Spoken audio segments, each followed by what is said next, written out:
engines!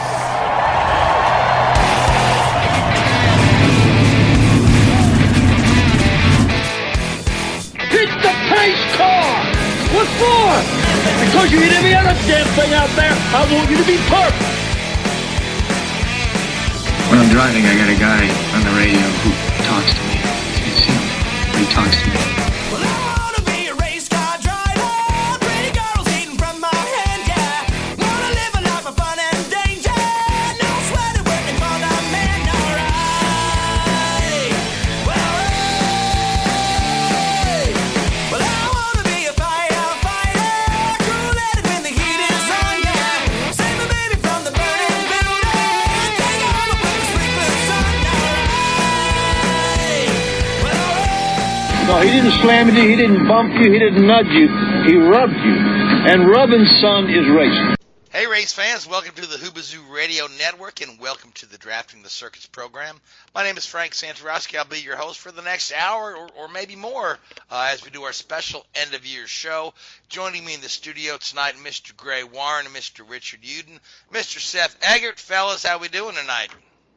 Terrific. Doing good. Yeah, good, thank you. All right, so tonight we'll close the book on the 2019 racing season, and then we'll take us a break from bothering you on the radio once a week. But before we do that, we did have one final Formula One race, and then some big NASCAR news regarding some penalties and whatnot. So before we get into the year-end kind of breakdown and review, we'll go ahead and let's talk about the Formula One race at the Yas Marina in Abu Dhabi. Lewis Hamilton took another win. He's within 9 wins of Michael Schumacher's record now, right, Richard? It's getting pretty close, isn't it? It was a pretty dominating performance by Hamilton, the Mercedes team there this last weekend. What more can you say, really? It was it's pretty impressive and capped off another outstanding season for the Silver Arrows there. Really, nobody could get close to him throughout the race. His teammate had an engine change and was starting from the back of the grid, so nobody really, there was no pressure from within the camp. Ferrari and Red Bull weren't really at the races, literally. Ferrari had an issue with Charles Leclerc's car pre-race. The weight that the FAA measured the car differed from the weight that Ferrari declared the car, basically the amount of fuel that was in the car. There was no penalty applied to the driver there, but there was a fine for the team of €50,000, I believe. So not an inconsiderable fine there. There's a bit of going backwards and forwards there whether it actually really did happen. I'm sure that one won't go away anytime soon. But if Mercedes were trying out parts for 2020, then that's going to scare a few of their rivals. Certainly, yeah. They were and pretty also, darn good. There's an anomaly typically with Abu Dhabi in that on the Tuesday and Wednesday post Abu Dhabi, there's a Pirelli tyre test for 2020, and typically the rules are that the cars used in that test have to be the same specification of cars that raced during the Abu Dhabi weekend. So a lot of the cars for the race actually had extra sensors on and extra, little bits and pieces there to help gather the data on the Tuesday and Wednesday of this week. So actually, in a way, technically, that will probably slow the cars down just a little bit. It was a pretty damn impressive performance by Mercedes this last weekend. Yeah, absolutely. So that closed the book on Formula One for the year. I'd imagine next year we're looking for not a ton of changes because we've got new rules in place. We talked about this a little bit last week, how it's almost a bit of a lame duck season. So I really think that Michael Schumacher's records are in serious danger of being broken by Lewis Hamilton within the next year. For sure. Yeah, I mean, because he's right 9 wins behind. He's had more than 10 wins the past couple of seasons. So. Yeah, I mean, barring some, incident, some set of circumstances we really don't want to consider, he's looking pretty set to achieve those goals. you've got to give credit to the guy. He just keeps upping that level of performance, that level of consistency. And I've mentioned on the show before, I think that's where he sets himself above the other guys. Probably over a single lap. Potentially, is he as fast as Verstappen or Vettel or even Leclerc and guys like that? Probably not. It's just the guy just does it, lap after lap after lap after lap, and doesn't really make huge mistakes in the same way that some of his rivals do. Vettel will have an off weekend, Verstappen will have an off, Leclerc will have an off weekend, Bottas will have an off weekend. Hamilton just genuinely doesn't seem to have those. And, there's a lot about he's changed his lifestyle. I mean, I think he's vegan now and all these sort of things, and he's, really pushing himself to the limit to eke out every last ounce of performance from himself. And it's certainly showing. It's very easy to knock people when they're at the top of their profession in the public eye, but in the cold light of day, you've really got to take your hat off to this guy. And you're seeing a generational driver here. He's pretty damn impressive. Certainly. Now, Seth Gray, we had after the all the dust has settled from the championship weekend at Homestead for the NASCAR set. There were some penalties that came out where some folks were accused of manipulating the final standings, and this is not at the top of the grid. This is towards the back. So why don't you guys jump in and fill us in as to what happened and how they got caught and what the fines and penalties were? Well, it was Premium Motorsports, Rick Ware Racing, and Gaunt Brothers Racing that were all involved. Gaunt Brothers was the team that was essentially affected by the other two teams manipulating the results. Not only was it at Homestead, it also goes back to Phoenix, although the penalty only applies at Homestead. Premium Motorsports, which fields the number 15, which has a charter, the number 27, which doesn't have a charter. They essentially field the 77 for Spire Motorsports because Spire rents the car from Premium. And Rick Ware Racing's 52 car, which also has a charter. They were all penalized 50 owner points, $50,000 fine to the competition directors, the team owners, and the competition directors have been suspended indefinitely. What happened at Homestead was Joe Nemechek, the competition director for Premium Motorsports, which is Scott Eggleston, I believe. Yes, Scott Eggleston. Came on the radio and told Joe Nemechek that he had a power steering problem, that he should go to the garage. Nemechek obeyed the order. He then went on to the Spire Motorsports radio and tried to tell Reed Sorensen the same thing. Reed ignored the order for several laps before finally parking. Then Rick Ware Racing's 52 inexplicit for no reason. It's a hard word to say, inexplicably. Yes, thank you. For no reason. All of which benefited the number 27 for Premium, gaining them one extra point, which put them 1 point ahead of Gaunt Brothers Racing in the owner points. Both the 27 and the 96 do not have a charter. The best non-chartered team gets somewhere between 55 and 60% of the unclaimed purse money. So that's when there's short fields or fields between 36 and 40 cars. That unclaimed purse money this year for the top chartered team was estimated between $1 million and $1.15 million. The second place non-chartered team gets between $200,000 and $400,000. So essentially, Premium Motorsports was trying to rig the gain an extra $700,000 to $900,000. But they got caught. They got caught. And it wasn't right after the race. It was a week later. I mean, so how did this come up about? Somebody had mentioned it on. what happened was Gaunt Brothers immediately appealed and protested the finish to NASCAR, and this was within, I think, a half hour to an hour after the race had ended. On top of that, there were people on the NASCAR Reddit page who connected the dots, and people who had recordings of the premium radio and the Spire radio that came forward. So after 10 days of investigation, NASCAR dropped the hammer. Well, we won't see anybody try that again, will we?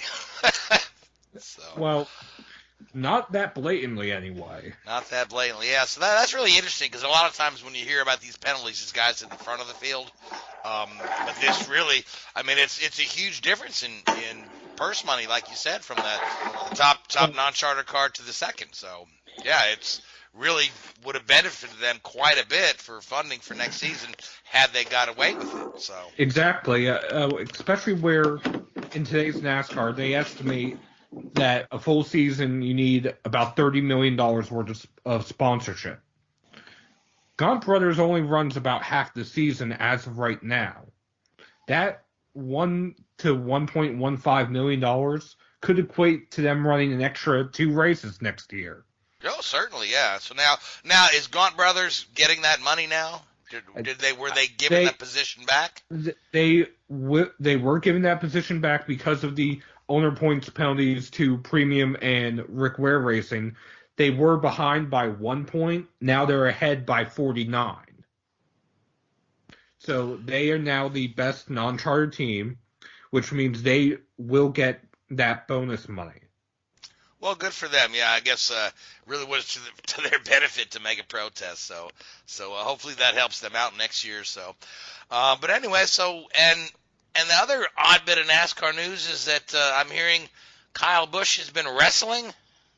Yes, Kyle Busch the other night won, and that's in quotes, the WWE 24/7 Championship after an assist from Michael Waltrip, who was a referee, and pinning R-Truth, a.k.a. Ron Killings. You mean it could be fake? Well, the irony is not lost on me that some folks claim that the NASCAR with its gimmicks and whatnot resembles the WWE, and now suddenly we have Kyle Busch in the wrestling ring winning a belt and then losing it right away. Yeah. So it just kind of a funny publicity stunt there, but kind of when I was flipping through social media and I said Kyle Busch wins WWE Championship, I'm like, what did I miss here? So that's crazy, wacky stuff. So speaking of Kyle Busch, let's talk about our bold predictions from last year. Now, Seth, your prediction was that the Championship 4 would be 4 different drivers than it was in 2018. Now, 3 of them were the same, so your prediction did not come true. However, Denny Hamlin was in there. Now, Gray's bold prediction was in sharp contrast to yours, and Gray's prediction was honestly not quite as bold as yours was, but Gray predicted that the top 3, the big 3, being Kyle Busch, Kevin Harvick, Martin Truex Jr., would continue business as usual and continue to dominate the sport. Now, Gray, you called that one. Seth, there were some guys out there that really had a shot at getting into there that would have been new guys. Chase Elliott did well, and we had some other guys. So let's talk about your predictions and how that all worked out there. We'll start with you, Gray. Well, I mean, really, basically, when you look at the teams that they represent, I mean, those teams are still the cream of the crop. I mean, you've got Penske in there too, I would have thought one of the Penske cars would have returned to the Final Four, but just a little bit of luck here and there could have turned that around. But honestly, when you look at Stewart Haas, Joe Gibbs, and you look at they're the right now they're the top of the heap, and so that's why you're going to see those guys prevail each week. I mean, it's kind of a no-brainer, and until another team can come around and show that they can challenge them on a weekly basis.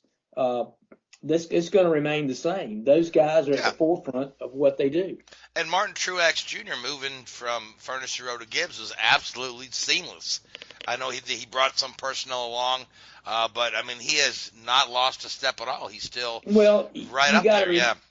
You got to remember. I mean, he brought his crew chief along, who they've worked together for several years, and you got to remember that the 78 was a satellite operation of Joe Gibbs to an extent. They were under that wing. They were getting their chassis and things from them anyway. So obviously it was, I look for it to be a seamless jump. I mean, really not a whole lot was changing other really than locale.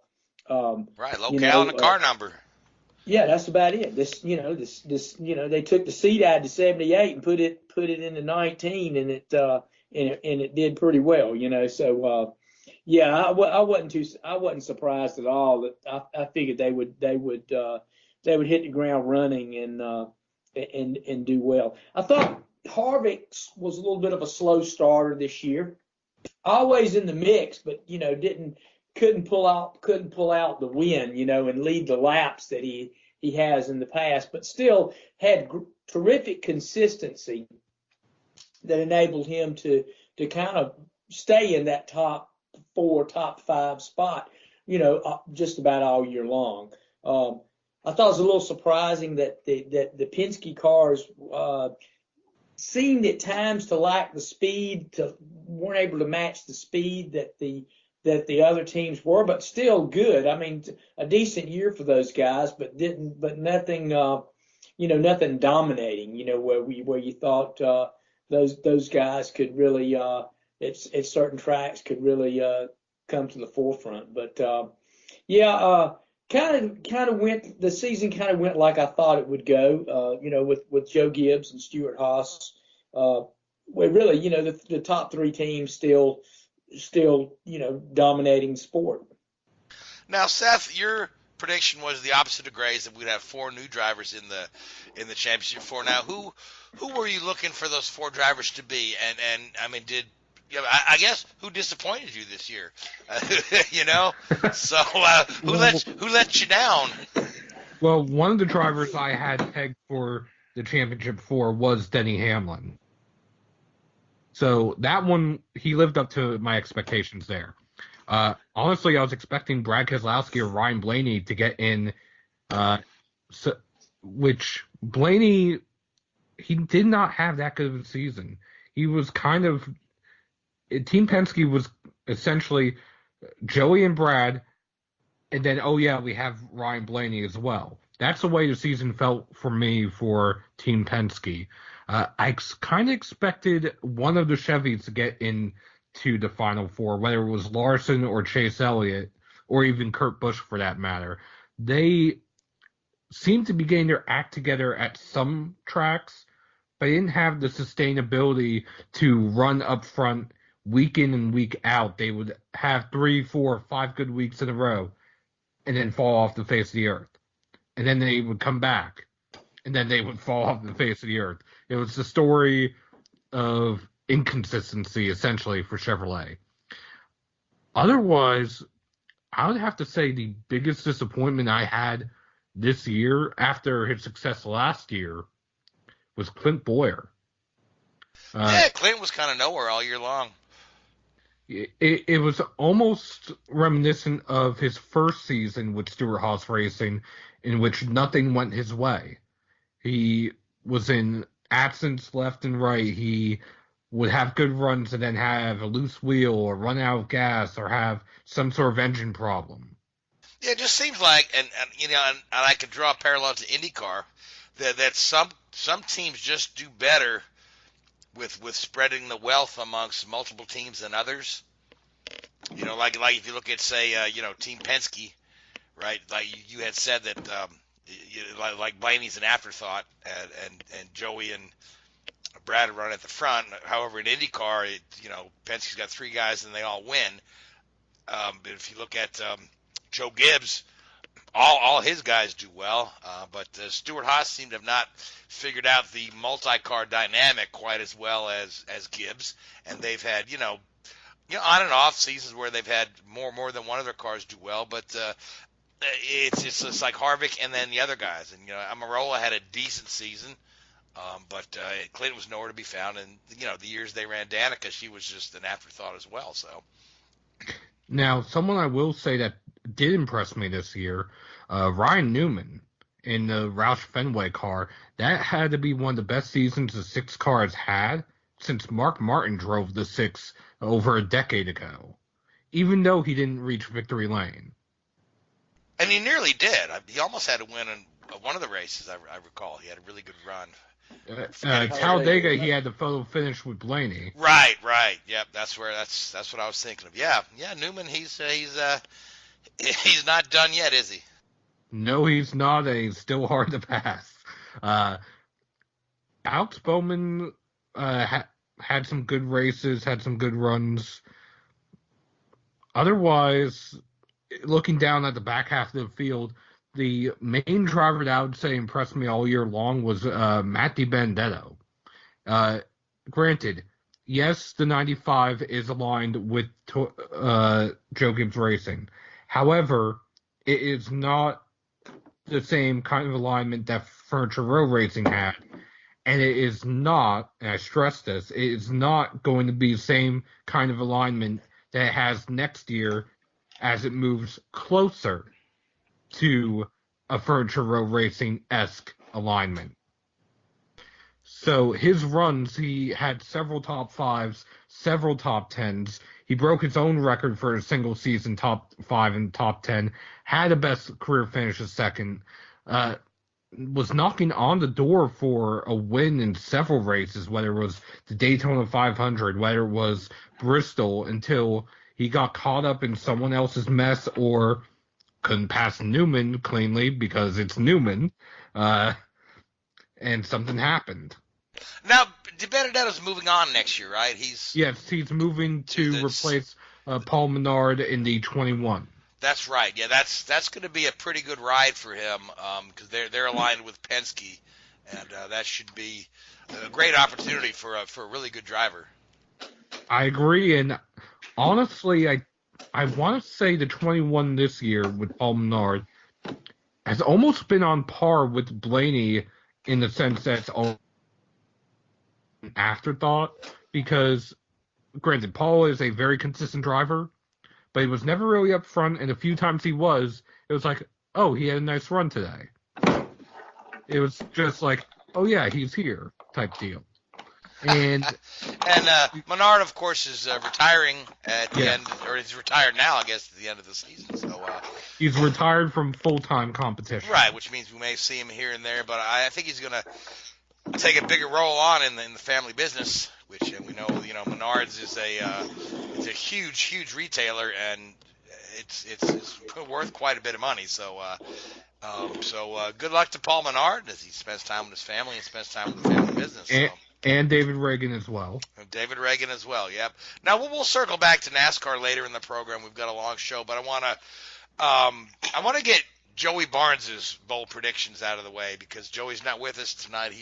Joey's taking on a job as an editor for Racer Magazine, which is honestly it keeps him busy, so he hadn't been able to join us too much this week. But if you recall, at the end of last year when we did our bold predictions, Joey thought he'd be extra bold and make 3 predictions. So these were Joey's predictions. Okay, Marco Andretti wins the Indy 500. Juan Pablo Montoya wins Le Mans. And Kimi Räikkönen gets a podium with Alfa Romeo. So, no, and no. Those were Joey's predictions. So let's move on to Richard's. Now, Richard, your prediction was halfway true. Oh boy! You said Charles Leclerc would beat Sebastian Vettel. She did. And he did. And then you said Vettel would move on to Mercedes and join Lewis Hamilton. Now. Okay. Certainly, Leclerc did beat Vettel in a big way, but all all the talk right now is that Vettel's staying put. As recently as yesterday, Vettel said, yes, I'll be in a Ferrari next year unless I break both my legs.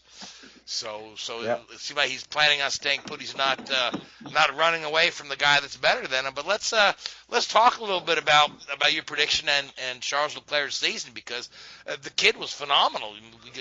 We knew he had talent, but put him in a good car, and my gosh. Oh, I mean, he did everything you could ever expect, plus some, didn't you? He's been committed. He hasn't made he's made the odd mistake, but that's to be expected for a kid of his age. And you just look at it, the poise, the way he talks in the media, the way he carries himself. I mean, the kid's the future of Ferrari in many, many ways, and no matter what happened, I'm sure Seb is looking over his shoulder at some point. Obviously, the end of 2020 going into 2021 is when the potentially there's a big shake-up in the driver market. So it'll be interesting to see, where everybody's cards fall in 12 months' time. But I mean, you look at Formula One, and I was thinking about this the other day. You look at some of the young drivers that are in there, and there's this wealth of talent. Even just moving away a little bit from Leclerc, you look at the three rookies that have come through this year. They've all been phenomenal, in my opinion. Lando Norris, Alex Albon, and George Russell. All of them have driven phenomenally well. You can't question any of them, really. Sometimes you get the odd guy that comes through and is a bit. And I guess Giovinazzi was a rookie. I think he'd done a couple of races before, a couple of tests before in the past. I'm not 100% certain on his background, but certainly the main three guys have been phenomenal, really. And, didn't I hear that during the testing today that George Russell was in the McLaren? He was in the Mercedes. He was in the Mercedes, rather, and he led the session. So which goes to show that yes, number one, that is a very good car, but he did really well in the Mercedes. Yeah, the guy is talented, and and this is very. And also, I think another shout out, if you like, for unsung hero of the year, if you like. A huge amount of credit has to go to Robert Kubica. Yes, his performances and the performances of the team certainly have been below what he'd hoped and what many of the fans would have hoped. But when you consider what this guy went through and the horrific injuries that he suffered, relatively short time ago, to come back and to be competing and to be at the level that he's been at is phenomenal. It truly is. It's an inspirational story, and he deserves all the credit in the world he gets. And unfortunately, they say the car hasn't been able to perform and match that ability there. But people will criticise him and people will knock him because of the performance of the car. But for what he's done, he deserves as much credit as anybody in the grid. Oh, really does. I think he's done fantastically well. Certainly, yeah. And then now he's moving on to, I think, Racing Point as the reserve driver. Rumor has it, yeah. Yeah. Rumor has it. I thought that was official. I thought I had read that. Maybe not quite yet official, but I guess that's the strongest landing point for him anyway. That's being mentioned in the media. There's Haas and Racing Point are being discussed there now. I think part of what he wanted was Friday test seat time, whereas what should we say? How do you say? Haas weren't prepared to give that to him. So we'll see how that works out. Well, hopefully he's still around. He deserves to be, and good luck to him. Yeah, absolutely. Good luck to him. Yeah. So now we'll move on to my bold prediction. Now, my bold prediction was that McLaren would come to the Indy 500 on their own with the Chevrolet engine, and then Fernando Alonso would get bumped from the field. Now, that was pretty bold, and that one came true. But it did make for I mean, one of the most dramatic moments I can recall in recent bump day history. We haven't really had a lot of bump days over the last several years, but to see young Kyle Kaiser in the Juncos car after they destroyed their primary car, and they had to rebuild that backup and build that backup into a car that could get on the track. And then we had the whole last row shootout was new for this year. So we had 5 drivers going for 3 spots. Hinchcliffe got himself in. Sage Karam got himself in. And then we saw a Ward get bumped out, and Max Chilton was the other guy got bumped out. And Alonso gets in. Kyle Kaiser goes out there, last run of the day, bumps Alonso out. I mean, you can't write a better script. But then the sad thing is, after all this happened, Juncos Racing was nowhere to be found the rest of the year. They started in Texas, they ran at Indy, and no funding for the rest of the year. I don't know if they'll be back next year or not. They still got their lights programs, they still got their sports car programs, but they're just kind of out there missing until they get some funding, and I have not heard any word on their 2020 plans in IndyCar, which is sad because Ricardo Juncos is a heck of a team owner, and he's had a lot of success in the junior series in Europe and in the United States. So it's be interesting to see what happens there. Now beyond that, Alonso, of course, left with his tail between his legs. Now he's publicly stated that he's like to try again. Obviously, they may be holding a spot for him at McLaren Schmidt-Peterson, Arrow McLaren Schmidt-Peterson, and there's some talk that he's talking with Michael Andretti as well, and Andretti would be happy to have him back. He ran very well for them in 2017, so we'll just have to see how that plays out. But at the same time, Juan Montoya running the sports cars, all Juan needs is that Le Mans win, and a Le Mans class win will work.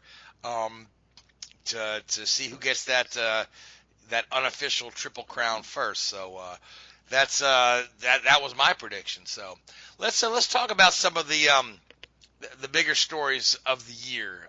So like Gray, in your mind, what was the biggest story of the year in NASCAR? Gosh, I think it kind of changed, but I think it was, to me. Some people are going to say that probably Jimmy Johnson's announcement that next year is going to be his last kind of it was late in the year when he did it, but I think that probably is one of the bigger stories. I not surprising. I kind of figured he would not extend his current contract beyond 2020, but I thought that was big news. But I don't, not anything. I just can't. It's more of a business as usual kind of season. Still the ups and downs that we've seen for the last couple of years. NASCAR struggling with attendance at some tracks and TV viewership at some races. Still got some work to do there. The rules package still. Still a work in progress. I think you'd have to say it had its moments. Had some pretty decent races during the course of the year, but I mean, I don't think there was really one earth-shattering moment that I can really pick out throughout the season. All right, now fair enough. Now, Richard, speaking of Formula One this past year, we got a long season. We had some really good races. I mean, what? Of the races we've had this year, and I know it's hard to remember because there's so many of them, and you're getting old, you're getting up there. But does one of those races just stick out to you as, wow, that was brilliant, that was great to watch? I think there's 2 that were probably, 2 or 3. I think just for the sheer excitement, and nobody knows who's going to win the race. I think the German Grand Prix at Hockenheim was pretty spectacular in the rain there. I mean, it was, anybody could have won that race at any given moment. It was there. I thought the drive of the year was Hamilton in Hungary when he pitted early to get off strategy and managed to beat Verstappen there. I thought that was pretty phenomenal drive by Hamilton there to achieve that. And then also the Brazilian Grand Prix was, another exciting race there that was lots of backwards and forwards and, people challenging each other for the lead and, Max getting that win that he deserved really after the issues that he had the previous year with Ocon. But I think and unfortunately not for the right reasons, I think the race that probably sticks in my mind most is Spa. To race the day after Antoine Hubert's fatal accident was difficult. It brought the sport back to earth quite aggressively, unfortunately, and it was very difficult to see that. And Charles Leclerc's first race victory, unfortunately, overshadowed by that accident. That those two were very close and very good friends. But that was terrible. That was probably the most not enjoyable, but certainly the biggest story of the year in Formula One and the most poignant moment I think that we had in the sport in a long, long time. Right, and we also, along the way, we lost Charlie Whiting and we lost the great Niki Lauda, Yes. of course. So there were a couple of really high-profile names there in Formula One, particularly Niki Lauda, who's and because I've always been a huge fan of Lauda. I just love his tell it like it is kind of attitude, and it's just, and who cares? And I'm the best. I'm better than you, and I don't care if you like me or not. Lauda was a very, very special individual, and I don't know. He had a lot to do with the success of the current Mercedes team, but that's a guy that gone too soon. Gone too soon. Yeah. So Very much. Very much so. Now, Seth, for you, let's talk about the truck and Xfinity for a bit. What were some of the compelling storylines of this past year in truck and Xfinity? Well, in the truck series, I'd have to say Ross Chastain making the bold move mid-season to switch from earning Xfinity points to earning Truck Series points, getting the waiver, and to make the playoffs, and not only make the playoffs, but make it to Homestead and compete for a championship. That might have been one of the most impressive drives I've seen in recent years. He started with 0 points. First race driving 4 truck points. He wins and gets disqualified.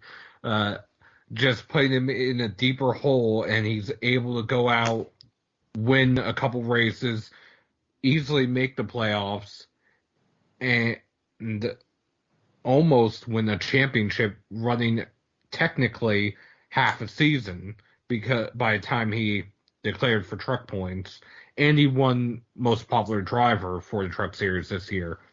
In the Xfinity series, I'd have to say the emergence of the big three there, Cole Custer, Christopher Bell, and Tyler Reddick. Between the three of them, I think they won all but 4 races this year, maybe 5.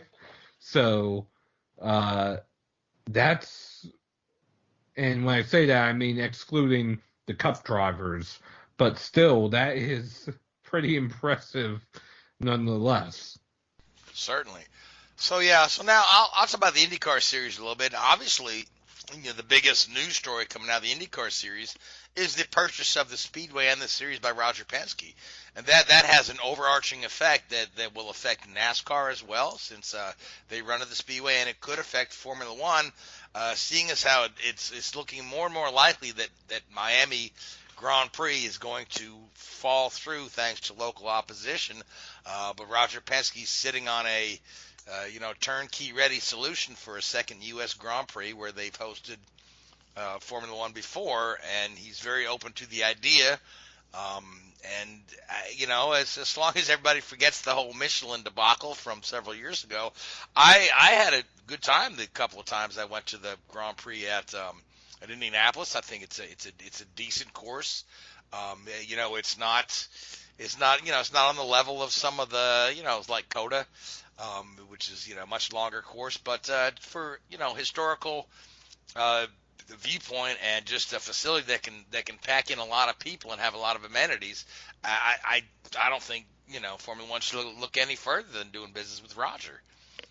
The other news story that was really nice coming out of IndyCar this year through the season, obviously, Simon had a great year with Sweep at Indianapolis. Joseph had a good year with winning the championship. Rossi had a pretty good year, finishing runner up there. But young Colton Herta, as a rookie, won a couple of races this year, and he's on a smaller team. Although they had an assist from Andretti, he'll go to a full Andretti car next year, as Andretti has absorbed the whole team of the Harding Steinbrenner into their organization. So it'll be interesting to see how Colton does in the future. I think here's a guy that, given a little more equal equipment there, can give Ryan Hunter-Reay and Rossi a little bit of a run for their money, and we'll see how that goes. But he's one of the most exciting rookies in the series in years, and that's, we had some pretty darn good rookies this year in Felix Rosenqvist, who almost won a race, Santino Ferrucci, who was incredibly consistent, and pulled off some great moves at Indianapolis and again at Pocono to kind of keep the car on the track and stay out of the melee. So it'll be interesting to see what happens next year. The McLaren team is dominating the headlines, as is the new Aero screen, which is set to go. It'll be on all the cars. I've seen a lot of merchandise now. Particularly, they've got T-shirts for or a new logo for the Grand Prix of Alabama, where you see the car and the logo now has the windscreen on it. The Aero, the Red Bull technology windscreen. So I think it's going to be an interesting season. There's still couple of seats up in the air, and there's a lot of folks that are disappointed with Sebastian Bourdais and James Hinchcliffe being out of a ride. Bourdais is gone from the series for this year for sure. He's doing a full season of IMSA. We'll probably see him at Indy.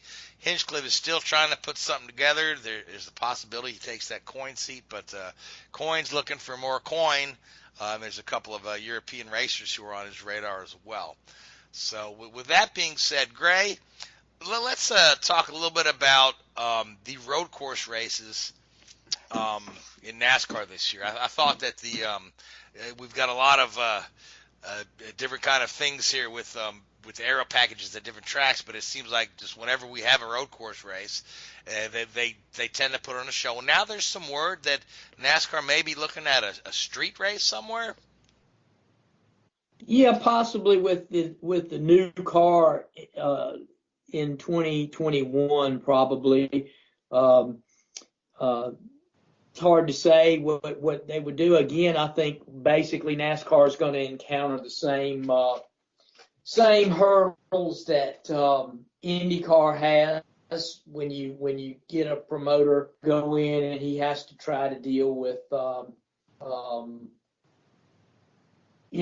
local bureaucracy and things. See, NASCAR basically deals with really two ownership groups when it comes to the tracks that they go. Bruton Smith and Speedway Motorsports, and then obviously International Speedway Corporation, which is essentially a NASCAR company as well. So really, they don't have to, in their own circuits and things, they do that. Whoever's going to promote these things is going to be a whole different ball of can of worms. Let me put it that way. If so, go ahead, Seth. I know you got a point to make. First off, International Speedway Corporation, at least it was in the process. It's now officially been merged back into NASCAR. So really, they're only dealing with Bruton Smith at Speedway Motorsports. They deal with the Mattiolis at Pocono. Mm-hmm. Dover Motorsports at Dover. Yeah. Otherwise, the only other one that they deal with now is Roger Penske at Indy, which, again, Roger owning IndyCar opens up the possibility of NASCAR joining IndyCar at one of their street course races, whether it's St. Petersburg, whether it's Long Beach, or elsewhere. Yeah, you see, that's more of a turnkey solution, because and it could be the double header that we've talked about for years could possibly come along, but that's going to have to be a solid relationship. It won't be I don't see a new group coming in, a new promoter group coming in and trying to set up something, because I think they'll have the same hurdles that IndyCar finds when they try to go to places like Baltimore and Boston, of course the Nashville, the ill-fated Boston thing. The problem with a street race, right, this day and age, in today's current climate, is getting it off the ground. If you look at the street races that are successful now, they've all been around forever. You're talking, Long Beach, Detroit, Monaco, St. Pete. St. Pete's 15 years in now, but Detroit's essentially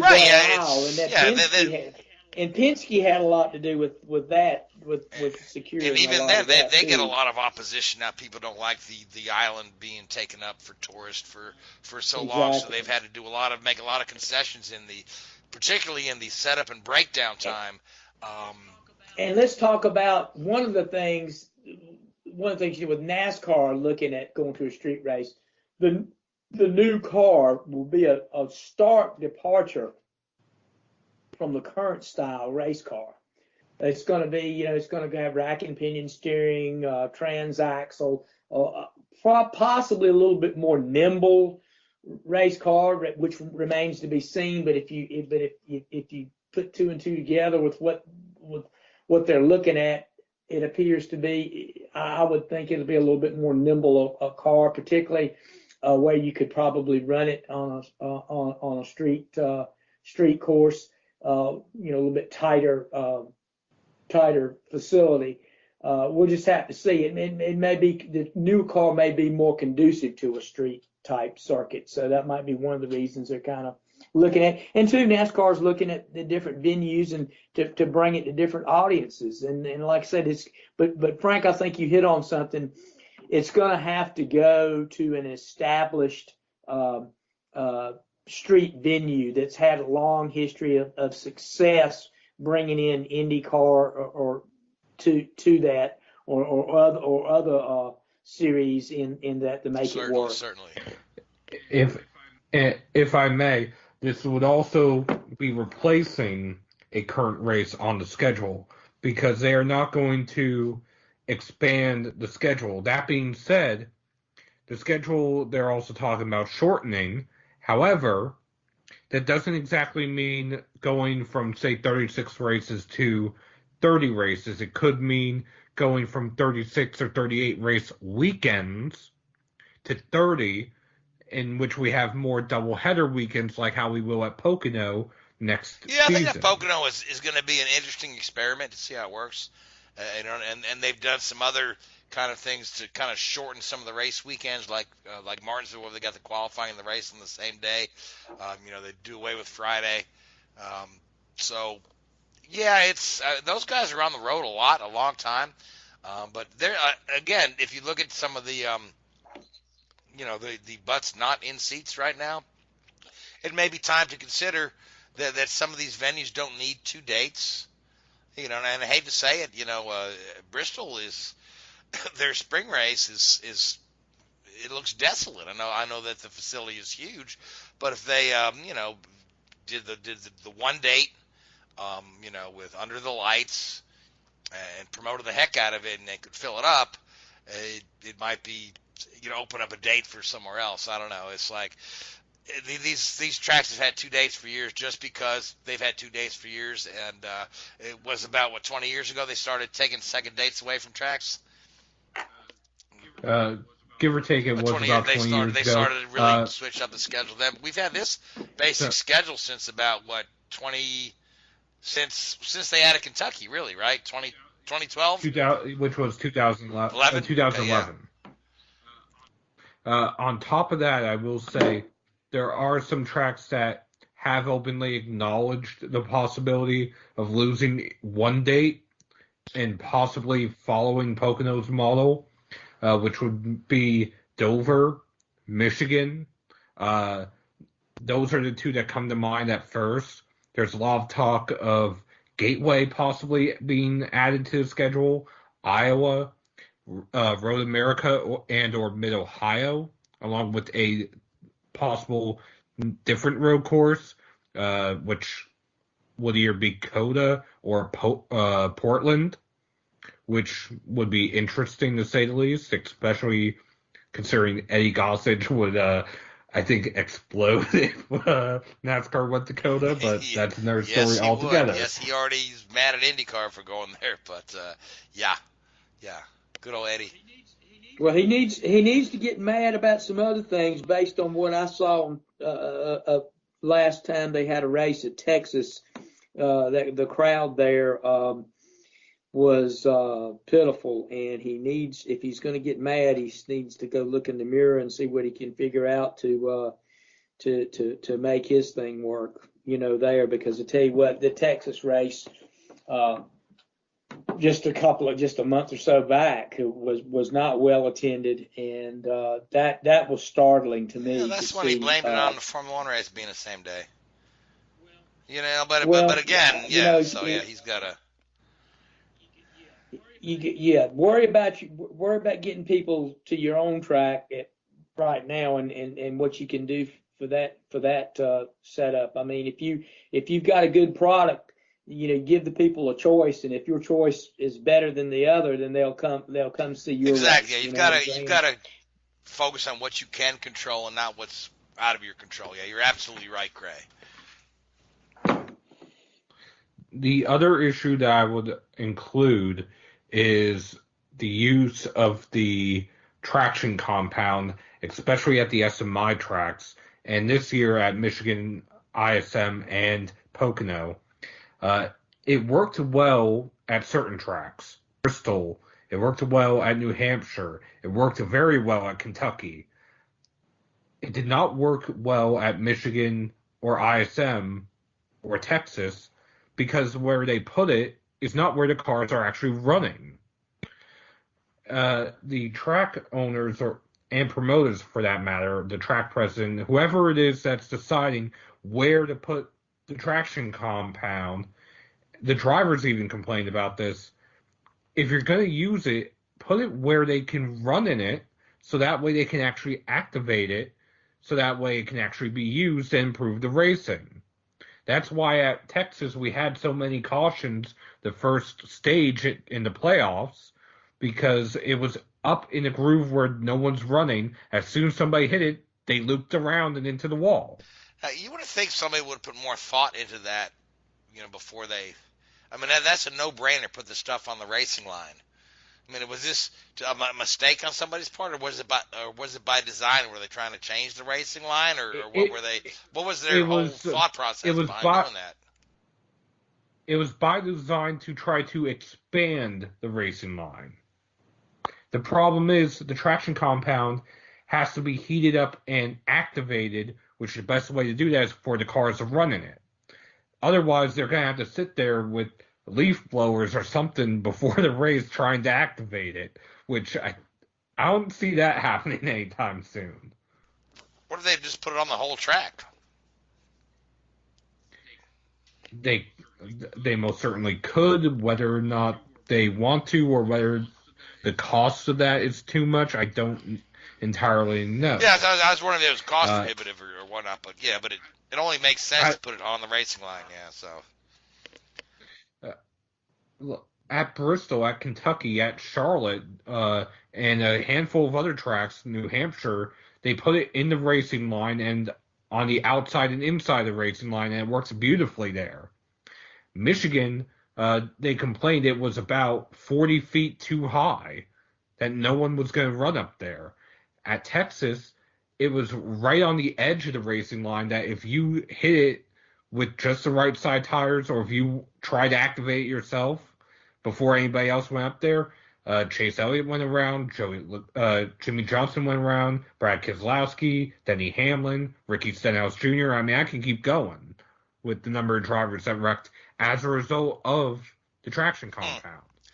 So I would imagine for the coming year we'll see a little more discretion with the use of that, or put it in the right place, I would hope.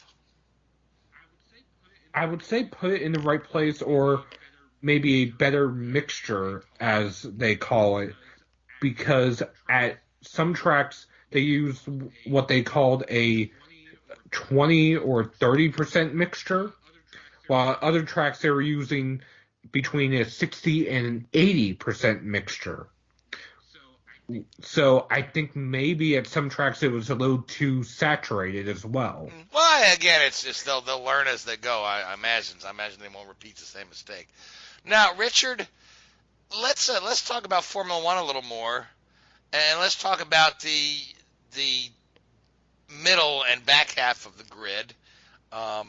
We've seen some pretty good performances out of, say, McLaren seems to be kind of find their way. Toro Rosso, who was they had them a podium here very recently, and but Haas seems to have moved backwards. So let's talk about some of those teams there. See who you see moving up, who you see, and then of course Williams is Williams. So, but let's talk about what we might expect. If anybody can challenge for fourth place. Yeah, I think if you take away the top three teams, it's a fantastic series, isn't it? Yeah. The battles and the racing is fantastic back down the pack there. I think McLaren, were probably best of the rest in terms of outright performance this year. They really progressed well, and some of the changes they've been making and some of the changes they're going through are certainly starting to bear fruit there. The likes of Toro Rosso, again, on their day were competitive, and Renault on their day were competitive, and even the likes of Racing Point and Sauber, or Alfa Romeo, had their day when they could compete. Williams were unfortunately pretty well cemented at the back of the grid all season. And you mentioned the Haas team there. They had a funny season, really. They were very much a victim of apparently, on the face of things, the tyre warming issues. They could never get their tyres into the correct window, for want of a better phrase. And it really hampered them. They could be quick on a weekend, Friday, Saturday, and qualify well, and then in the race they'd be like 2 seconds off the pace. And it's like, oh, where did that come from? They really, really struggled with that, unfortunately. Do you think the Haas team... So obviously a lot of work needs to be done there. A lot of, I think it's one of the challenges that Haas are starting to see now. Do you think, Richard, that the whole Sorry. saga with Rich Energy had an effect on the Haas team? Was there funding that was there and then not there, or was it a distraction? No, I think it's a fundamental. It's a fundamental design issue with the car that would have been around from the the moment that they started to lay the designs of that car down. Over a year ago now. No, I don't think the Rich Energy thing had a negative impact on this season's performance. Now, potentially next season will be interesting to see where their finances come from and how much money they have to invest in their 2020 car. Because obviously a lot of the 2020 development has been done now. If they were short on money, where does that leave them? But I think maybe what it does highlight potentially is one of the difficulties that Haas has in their business model. So Haas F1 basically has three bases. They have Kannapolis in North Carolina in the US, where their marketing and operations, their marketing and finance group is based out of. Then they have the facility at Banbury in the UK, which is Marusha's old factory. That's their operations base, where the cars are actually built and the race team operate out of. Then they facility in Italy where the design and the aero work is done. And trying to sync all three of those components together is undoubtedly going to be a challenge for them. And, there's always going to be compromise there one way or another. So whether in the future, I don't know what their plan is, if they look to bring, the UK and the Italian branches of the organisation together, I think that's something they've seriously got to look at doing. But, they're not a million miles away. Fundamentally, they do not have a bad cut. They just can't, as I say, it's getting that horrible, silly concept of getting the tyres in the operating window. It's almost like, you look back, I think it was 2012 when 7 different drivers won the first 7 races. The tyres then had such a small window to operate in. It was difficult for the teams to hit that sweet spot, and it was almost like pot luck every weekend for the first few races. Haas are almost struggling with the same issue, but they're the only ones struggling with it, which is a shame, because I think in Magnus and Grosjean, they've got 2 pretty competent drivers who probably deserve to be battling a little bit higher up the grid than they are. Now, are both those guys signed for next year? Yes. Right, and they've got And so I think there's actually only their reserve driver, correct? Yeah, there's only 2 or 3 drivers that are actually moving next year and changing. Obviously, Ocon replacing Hülkenberg at Renault. Latifi coming into Williams to replace Robert, Kubica. And I'm going to say that's it. Yeah, I can't think of any other driver changes for next year, so it's all very, very, very stable. Yeah, it should be status quo next year, not a whole lot of wholesale changes. Now, what do you make of these news stories that Lewis Hamilton is talking to Ferrari and Mercedes doesn't mind if he talks to Ferrari? I think they're talking to everybody, aren't they? Every driver at some point in their career talks to another team, and everybody. I'm sure every driver at some point has talked to Ferrari and had a good old chat, and say, hey, how much do you want for me to come drive for you? What they cost, all this sort of stuff. I generally don't think there's anything to it, really. I can't see Hamilton leaving the situation he's in. No, but you never say never. You after everything he went through with McLaren, you never thought he'd have left McLaren. This is true. Yeah, this is true. So it'll be interesting to see what happens. Obviously it'll give everybody a lot to talk about next year going into 2021. But we need to get 2020 sorted out first. Yeah. So let's talk about McLaren for a second and segue to their IndyCar program. Do you feel like their Formula One program seems to be on the rise? They've definitely a big step up from where they were, a year ago. Do you feel like this? Adding the IndyCar program, even though they're taking over an existing operation, is going to stretch them thin and hurt the Formula One at all? Or do you feel like it's they're going to operate as 2 separate entities and the Formula One will continue to improve? Yeah, I think they'll be. I think they'll operate out as 2 separate entities there. Really, I can't see there being too much of a conflict of interest. I think that the move back to Mercedes is an interesting one, which I think comes into effect in 2021. I think they've got another year with Renault. So that's going to be an interesting sort of play and how that all pans out. But it's sort of turning about turn after 5 or 6 years in the wilderness, running around with different engine manufacturers and the like. The only team they haven't really tried will be Ferrari. I think that the team like McLaren, with its history and the resources and the engineers it has available to them, it's like one of these things. They will be successful and they will make a good go of it, and they will be able to go out there and produce a winning car and produce, a competent effort that will certainly start to push the likes of Red Bull, Ferrari, Mercedes, and that's what the sport wants. The sport wants somebody to step up and to compete with these teams and give them a run for their money.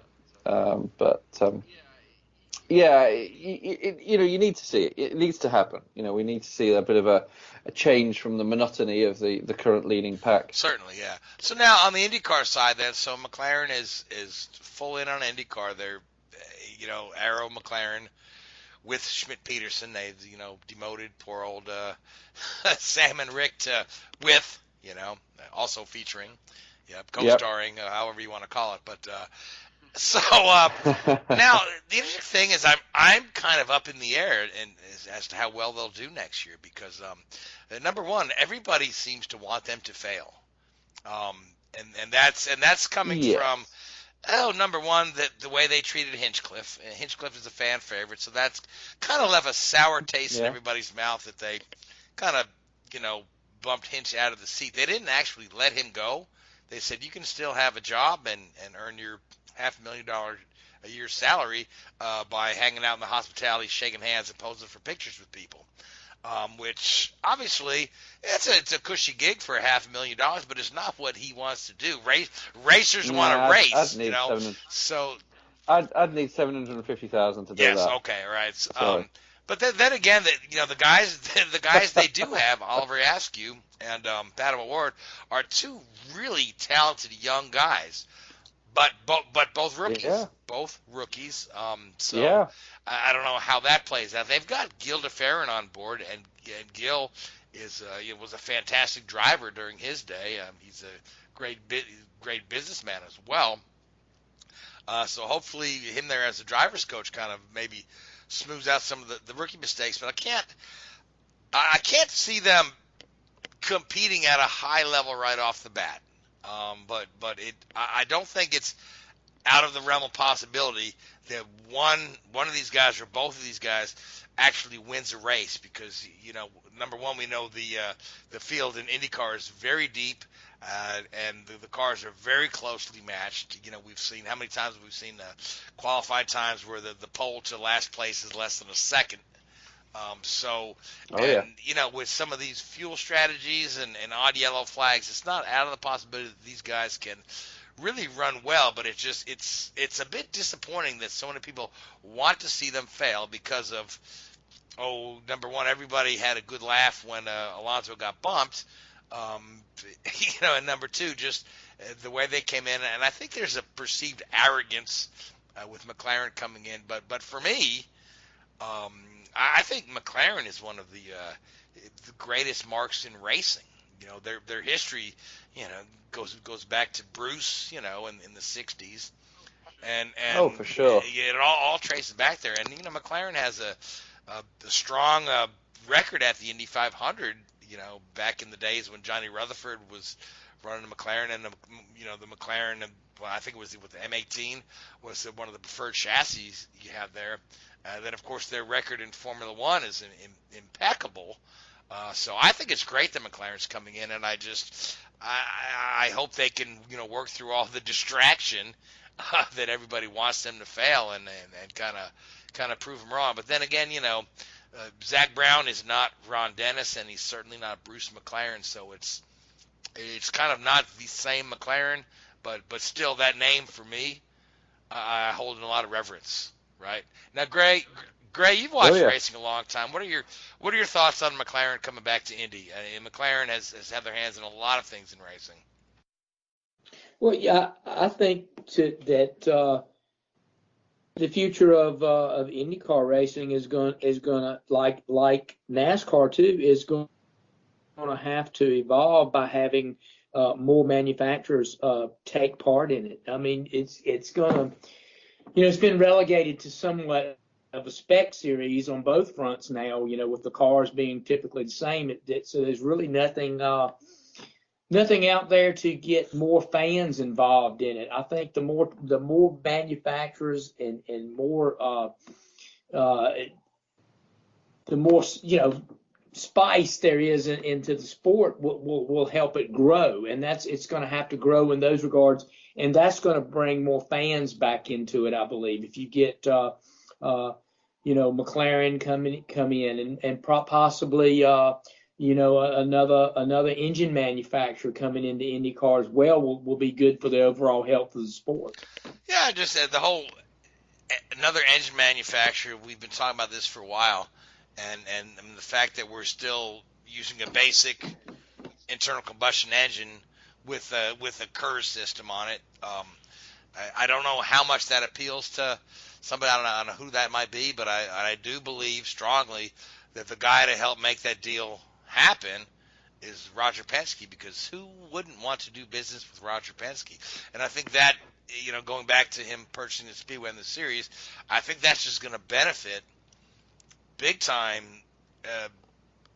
all the teams, because there's going to be, I feel like there's going to be more more sponsors, more manufacturers, more folks wanting to come in to the sport, because I believe what Roger brings to the table is incredible. And I firmly believe that there are just some bright times ahead. The IndyCar series has been on the rise. The ratings are up. Now we've still got some, issues with drivers losing the rides at the back end of the grid. But I think overall, Penske taking this over is going to do wonders for the health of the sport. And that's the thing about Roger. He's got a lot of clout, and when he talks, people listen. And he also has the ability to bring people together. He can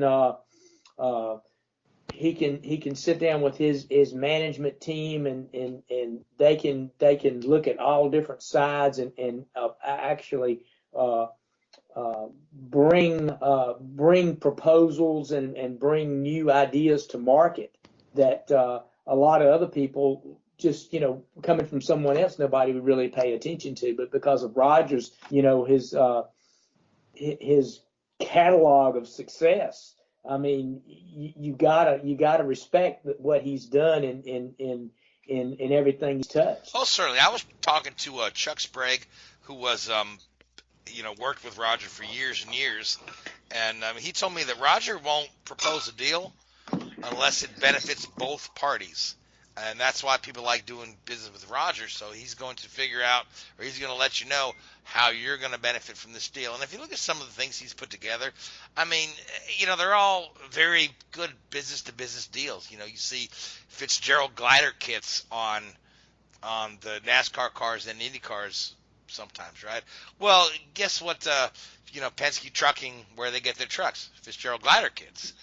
So it's all a very, very nice and mutual business deal that Penske does, and it's a very successful business model. Well, so it's a win-win. I mean, when you put something together, it's win-win. I mean, basically, you get people excited, they get on board, because if a deal's one-sided, it's going to go south. You might see see a little bit of success at the front end, but for long enduring success, both parties have got to be happy. Certainly. Now, Seth, let's talk about Chip Ganassi a little bit. So Chip owns teams in NASCAR and IndyCar, and now he's recently announced that he's going to we knew the IMSA deal was coming to an end. He's not going to compete at IMSA at all next year, so he's added one IndyCar team. Do you feel like maybe some of them IMSA resources will come over to the NASCAR side at all? Are you hearing anything? They honestly could. Whether or not that happens, I don't know. The only reason why is IMSA is so different from NASCAR as of right now.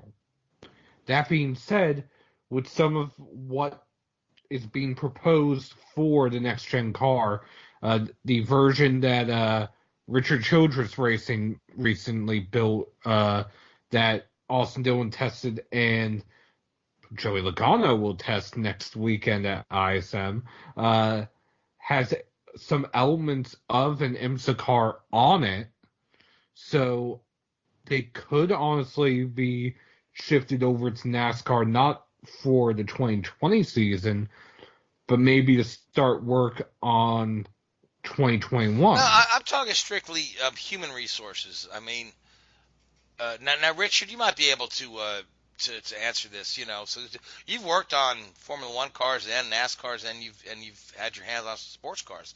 So Chip's got a few displaced people. He's moved a bunch to the IndyCar team, but do you feel like he'll be able to keep everybody gainfully employed? It's difficult. I'd have to say not as much as we'd like to think that that's the case. It's a pretty harsh reality of the sport these days that people are pretty expendable, and I'm sure he'd like to keep people there and keep people employed, but if it's not possible, they'll be cut loose, unfortunately. So now, Rich, back to Formula One. Now we've got is it 2 new venues this year? Or this coming year, rather. One new one and one refurbished. Yeah, Vietnam and then Zandvoort. Now they've been showing some pictures of they're putting some banking in Zandvoort. Yeah. So what are your thoughts on? That's one of the classic tracks that's from the classic era. So how excited are you to see that come back? It'll be good. It'll be good as long as they don't. What's the word? Tilkerize it, as they like to call it. And sort of almost like I like to use the word neuter the track. With these huge asphalt runoff areas. As long as they try and keep some of the character and the intimacy of these older tracks, I think that's to be encouraged. Really. Banking is always a little bit sketchy. I mean, Formula One doesn't exactly have a great history with banking, does it now? No, ask Wolfgang von As Trips. we all know. Yeah. So we'll, see how that goes. But it'll be good. It'll be good to see, and hopefully it'll, it'll work. I'm sure for the Verstappen fan base, it'll be a huge draw, and the circuit will be covered in, sea of orange caps. Oh, and certainly. shirts and, We see that like. now at Red Bull will be. Is it Hungary? Hungary and Belgium. Belgium. Yeah. Red Bull will be going to town on that race weekend for sure. But it'll be good to see back, and then heading out to Vietnam will be an interesting venture. Yeah, I find that Vietnam an odd choice, because you think about a lot of the newer Grand Prix have been added in these oil-rich countries, Abu Dhabi and Bahrain and Azerbaijan. I never think of Vietnam as a particularly rich country, but I've not been there, so hopefully. As you said, but it's almost in the same breath as Azerbaijan. When that was first muted, everyone's like, "What the hell are we going there for?" Whose bright idea was that? And you know what? It was. It's a pretty good race. It is. Isn't it actually is. Yeah, I enjoy that one quite a bit. So, we can't judge. Easy for me to say. Judge a book by its cover without really giving them an opportunity to, to put on a good show there. So, it's still a shame. I did hear this week that. Paul Ricard is looking to change some of the paint on their asphalt to sort of realign the track to sort of hypnotise people with a slightly different different combination of blue and red and white zigzag lines everywhere. So who knows what's going to happen there? But yeah, Paul Ricard was pretty dire that race. That was another Hamilton snooze fest. So hopefully they'll do something to up the ante and improve their show there, because otherwise it's like, really? We don't want to be doing this again. It's pretty poor. Now, NASCAR schedule next year looks quite a bit different. We've got the doubleheader at Pocono. We're moving the finale to Phoenix. What do you guys think about moving that finale to Phoenix? Well, I think that's been in the works for a couple of years now. The people have wanted to see it rotate. Rotate around. I think we'll see that in the future. It'll be at one venue for a couple of 3 years and move to another, just to kind of spice up the season and maybe the championship itself. The final several races of the season kind of gets kind of stagnant sometimes, and so if you can spice it up a little bit. I think it'll help create some. Yeah, but interest. here's my question. So, Homestead is kind of just a very bland track, right? So it sort of levels the playing field when we're talking to, you got 4 guys going in, and it almost gives them all equal chance. Phoenix is a little different. There are guys that are better at Phoenix, and there are guys that struggle at Phoenix. So do you feel like this maybe gives an undue advantage to a particular driver, or is it still fairly level? You're not talking about Kevin Harvick. Well, no, Well, I'm just knowing, you have just to in take general, some couple guys things- run better at the shorters, than when the You have to take a couple different things into account. For one, say Kevin Harvick or Kyle Busch, who have owned Phoenix in recent years. There's no guarantee they're going to make it to Phoenix in the championship for one thing. true. For another, we don't know what the package is going to be as of yet for a track like Phoenix or the short tracks, let alone road courses next year, after somewhat dismal results this past year, the outlier being Bristol. But the point is, there's a lot of unknowns for Phoenix for next year. I'm optimistic that the package will improve. That being said, again, it depends on who is in that championship for, because you also have to realize Bristol is in the playoffs for the first time. Darlington is in the playoffs for the first Right, time. but So we haven't Phoenix, really Phoenix is set the of- winner take all. That's the being in the playoffs Yeah. is one thing. Being the not that I'm opposed to the idea. I mean, but if they made the last race of the year, say Bristol Martinsville or a Watkins Glen, it could definitely slide the chances towards one driver over another. And Phoenix falls kind of in that category because it's a bit of a different little track.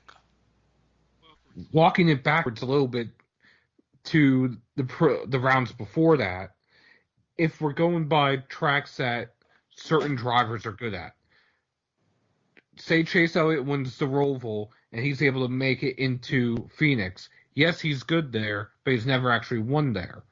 Darlington, Kevin Harvick, and Kyle Busch typically don't run well there, but Denny Hamlin does. So you taking that same argument and applying it to different tracks in the playoffs, you can almost predict who the Final Four might be, or the championship four, I should say. And I don't see Kyle Busch or Kevin Harvick making it. No, that's I was not gonna my say, bold yeah, it's prediction almost today. time for bold predictions, but not quite. Yeah, we got just a couple minutes left, but yeah. So, but you tried to say that last year, Seth. I'm not doing that All right. this year. I have some different. So Gray, what kind of, and any other topics you want to discuss before we move on to doing predictions? I want to give everybody just some time to just chat about what's on their mind. No, I'm glad we did pick up on the schedule to kind of change it up, and I think we're in different times now than what we used to be. With the fan base is changing for not only NASCAR but for motorsports in general, and I think we're going to see all the different sanctioning bodies are going to start looking at ways to improve their product and bring more people into the fold. NASCAR is front and center with some of the things that they're doing. I think we'll see IndyCar follow suit. They'll do some things to kind of increase in attendance at the track and get more share on TV broadcast as well. So it's going to be another year of people trying different things and kind of listening to the fans to see what they want, and we'll just see where it goes from there. Of course, NASCAR's already come out and with their plans for next year, we're changing the schedule up, and then obviously they working on the new car for 2021. I think, like you said, we'll just have to wait and see what IndyCar does, whether they're going to kind of begin to kind shake things up a little bit, or kind of just kind of hold serve and see where 2020 goes with their stuff. All right, good stuff. Now, Richard, any topic you want to touch on before we move to bold predictions? No, I think we're doing pretty good tonight. It's been a good review of the year, and let's see if we can work out what's going to happen next year. All right, now Seth, anything before we move to bold predictions? Not particularly. No, not. Well, then, with that being said, Seth, what is your bold prediction for 2020? I actually have two. One NASCAR related, one IndyCar related. You can have two. The NASCAR related one, I'm going to say that Matt DiBenedetto wins his first race with the Wood brothers, getting them their 100th win. And I'm going to say that happens at the Brickyard. Okay. Wow. As far as IndyCar, it's also Indianapolis related. I'm going to say a Team Penske car is bumped from the Indy 500. Okay. It's happened before. Happened in 95. Both Penske cars got bumped. But, yeah, that could certainly happen. That's bold, though. That's bold. That's really bold. Yeah, well, I'll talk to you in a year. Well, I'll talk to you in May. So, yeah. I just like making bold predictions, and they never. Yeah, I was happen, going to say, but, but if it does, you look like a genius. Yeah, I mean, look at me. I've nailed two in the last couple of years. I said Takuma Sato would win Indy, and I said that Alonso would be bumped. So yeah, you got to go for the bold, and when it happens, you look like a genius. Though, Seth, I don't hope you look like a genius, because I'd hate to see a Penske guy get bumped, because I like all those guys. But Gray, what's your bold prediction for 2020?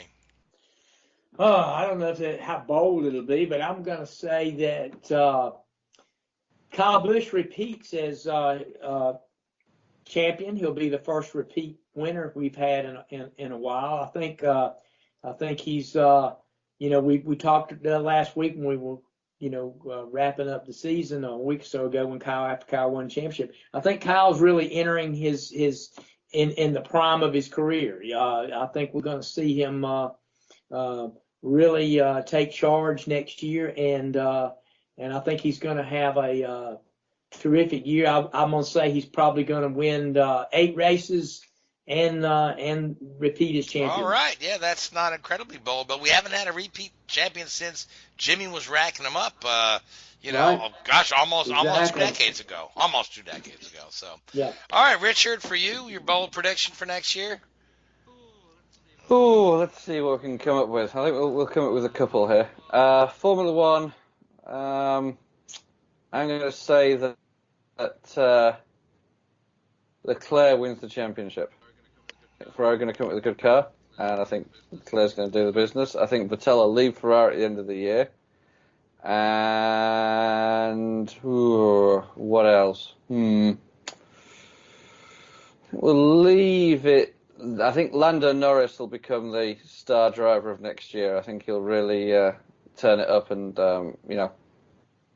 he'll be the one that can break out of that midfield pack and push the top 3 teams. On the NASCAR side, I think that Tyler Reddick's going to beat Austin Dillon throughout the season. I think that kid's the real deal, and I think he's going to upstage one of the grandkids there at RCR. And on the IndyCar side, what have we got going on there? I think Award wins a race. Okay, so you've got 4 predictions. There you go. Hey, the more predictions I make, the more likely one's going to come through. You get a 1 in 4 shot. So, well, I'm just going to stick to the rules. I'm just going to make one bold prediction, and my bold prediction is this: the Red Bull Technology Aero Screen on the IndyCar is put to the test, and it actually saves somebody's life next year, and then people will shut up about how ugly it looks. You know they will not. Okay. You know they. But I think I think there's going to be an incident where it actually is put to the test and saves a life, and then whether or not people shut up about it, I don't know. But that's it. That's my bold prediction. And Gosh, guys, it's been an interesting 2019. I want to wish everybody, happy holidays and a joyous New Year. As we'll go on hiatus for a while. So I want to thank you, Seth and Gray. I want to thank you, Richard. I want to thank the Hoobazoo Radio Network. I want to thank iHeartRadio, Spreaker, Google Podcast, and all those other folks that host us. But most of all, I want to thank you folks that listen to us week in and week out. We'll be off for a small hiatus. We'll join you shortly before the Daytona 500 in 2020 and have a whole new slew of racing news for you then. Till then, take care. Good night.